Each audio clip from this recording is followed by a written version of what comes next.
Good afternoon. It is 4:44 live from the Talk Radio studios, and this is Talk TV. It is bloomin' boiling outside. That's not the scientific firm. Scientific firm? No, the scientific term for being absolutely boiling. The actual official scientific term is the one that my bubba used to use, schwitzing. It's schwitzing out. And the UK is set to declare its first ever level 4. Extraordinary thing, level 4 national emergency over a heatwave as temperatures could soar past 40 degrees C next week. The level 4 emergency warns there's a serious risk to life due to the heat. And here to tell us more about why we're experiencing this extreme weather and what we can expect to see over the weekend is meteorologist at Weather and Radar, Tamsin Green. Tamsin, it is an extraordinary thing to think that we're at a level 4 national emergency. Can you just help us understand? Excuse me, I've called you Tasmin. I think do you forgive me? I think it's too hot in here, and you'll understand why. Tamsin, help us out. What exactly is a level 4 national emergency, and when is it declared when it comes to the weather? So you're right, it is absolutely going to be boiling, and we've never seen a level 4 heatwave Mm-hmm. warning be issued before. So this is the first time that this has ever happened. So it truly is unprecedented heat. And, people will say, oh, it's just summer, and it absolutely is not summer. The UK average for this time of year is 23 to 24 degrees. We're seeing temperatures well over 30 degrees widespread. And not only that, like you just said, we could be seeing 40 degrees, and we've never seen that in the UK before. When you say we've never seen that in the UK before, I mean, you're saying in terms of records in the past, this is a record breaker, not for 50 years. When you say, I mean, how long back do we have to go for us to find temperatures of this kind? So our records only really date back around 100 years. So of course we can't say, 1,000 years ago No, what no, sure. happened, Yeah. but with the records that we have, we've never seen heat like this. And look, I mean, you work at, meteorologist at Weather and Radar. As a scientist in this field, as a climatologist, why is this happening? Why are we at a stage where we're breaking all temperature records in the UK? So it can't go unnoticed without talking about what's actually happening in terms of the weather. So to start with, the primary reason that we're experiencing this is because we have this plume of really hot air coming up from the south. It's sourcing from Iberia, originated in North Africa. It's really hot air coming up from the south. We also got the influence of high pressure overhead, so that allows the temperatures to build because it's suppressing any convection, so no clouds, no rain really.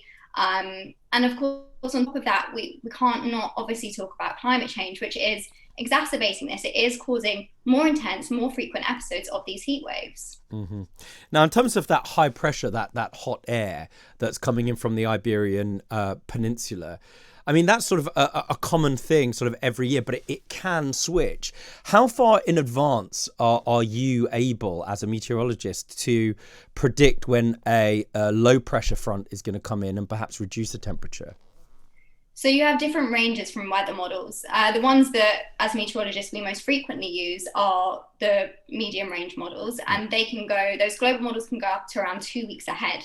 Right. So you get a pretty good idea, and it's not common for them to be overly accurate in all honesty, but one model, the GFS model, which is an American model, actually pulled up on these 40 degrees from around 2 weeks out, which is Right. absolutely extraordinary. And as you've come closer into range to those sort of local high resolution models, we're also seeing that 40 degrees on those models as well. We're seeing a lot of agreement.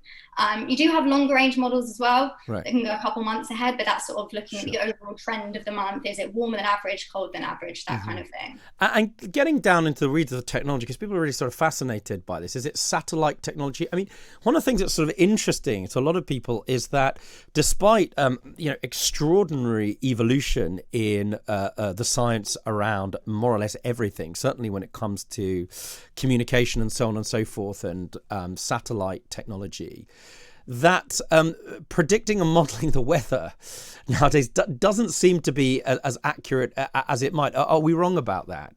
What are we missing?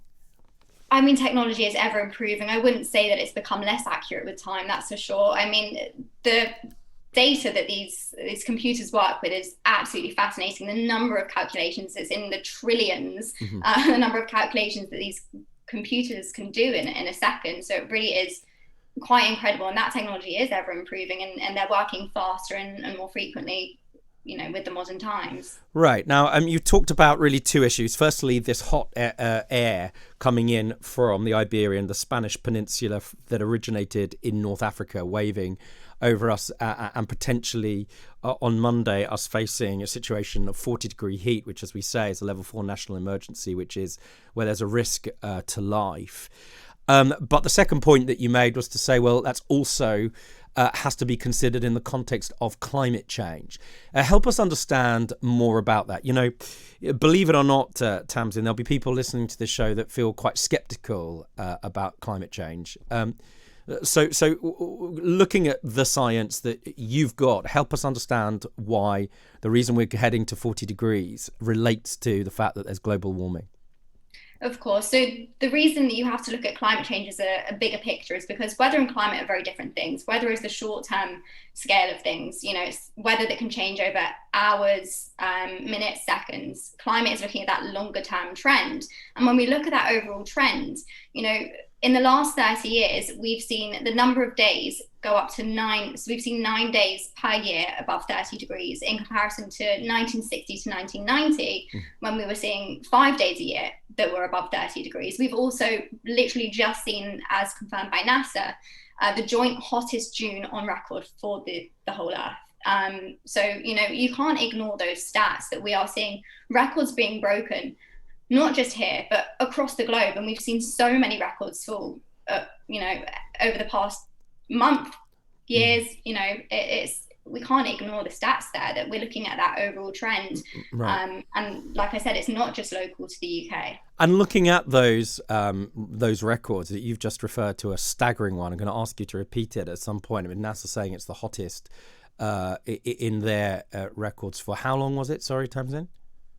It goes back around 100 years. So it's the joint hottest June on record that we've just seen. Across the Earth. Yeah. Now, what are the implications of that? I mean, people understand that it has implications, for example, on overall heating when it comes to the melting of the polar ice caps, etc. But in terms of, our own country and our own long-term weather, which, as you've helpfully described, means the climate, what might we expect moving forward, and why should we be worried and alarmed about it? Exactly, we should absolutely be alarmed about it, because it's not something that we're built for. It's not something that we're used to. It's not just a holiday where you can go and lay outside. Real issues of heat stroke, dehydration, particularly in the young and elderly. Damage to infrastructure is going to happen. Railways could buckle, roads could melt. There is a lot that could happen. I don't know if you've seen, but Hammersmith Bridge has been covered in foil as well to help issues with that, because we're not built for this as well. And it is, they are real issues. So you do have to be careful. You do have to drink lots of fluids. Stay out of the sun during the hottest time of the day, which is between 11 and 3. Well, I was just going to ask you about that, Tamsin Green. Weather and Radar. It's a great name for a company, by the way, Weather and Radar. Over this weekend, give us some advice. I've got a dog who, bless him, he's basically like a rug with eyes, but it's a complete nightmare. I once took him out in the heat and it didn't go very well. In fact, it was pretty frightening. And we've talked a lot about how to keep pets cool. And, it may sound like things are pretty obvious, but how should we stay cool? What are the musts for us over the weekend and on Monday? Yeah, animals are certainly vulnerable. You shouldn't be walking them outside in that kind of heat, that's for sure. Invest in a fan if you don't have one already. Keep your curtains closed during the daytime. Windows open at the evening once the sun sets to get some ventilation. Wear breathable fabrics like cotton. You can get, ice water, or you can actually freeze those gel packs or hot water bottles.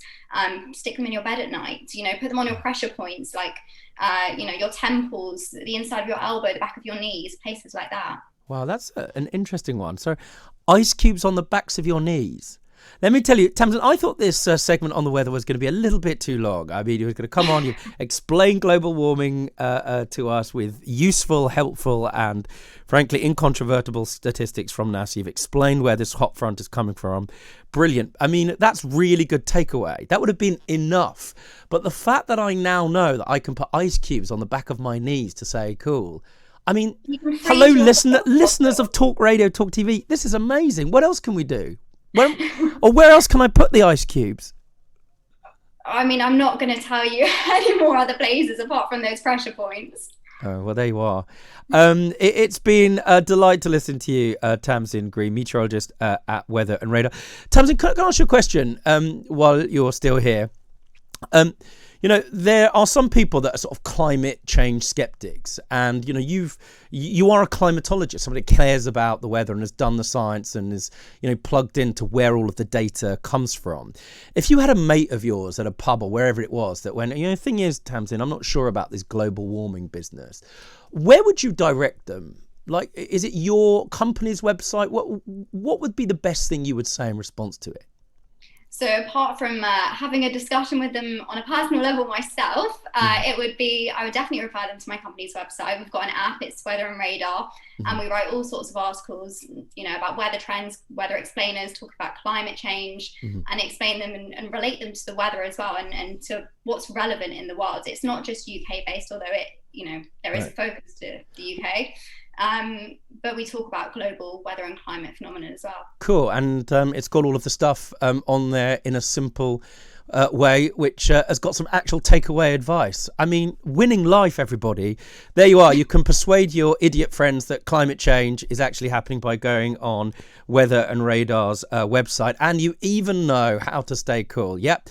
Put those ice cubes where the sun don't shine. Tamsin Green, it has been a delight to have you here. I'm going to get you into the studio at some point moving forward. Thank you for the advice. I can't tell you where my brain has gone, but it's somewhere extremely cold and happy. This is Rinder live from the Talk Radio studios, everybody, and this is Talk TV.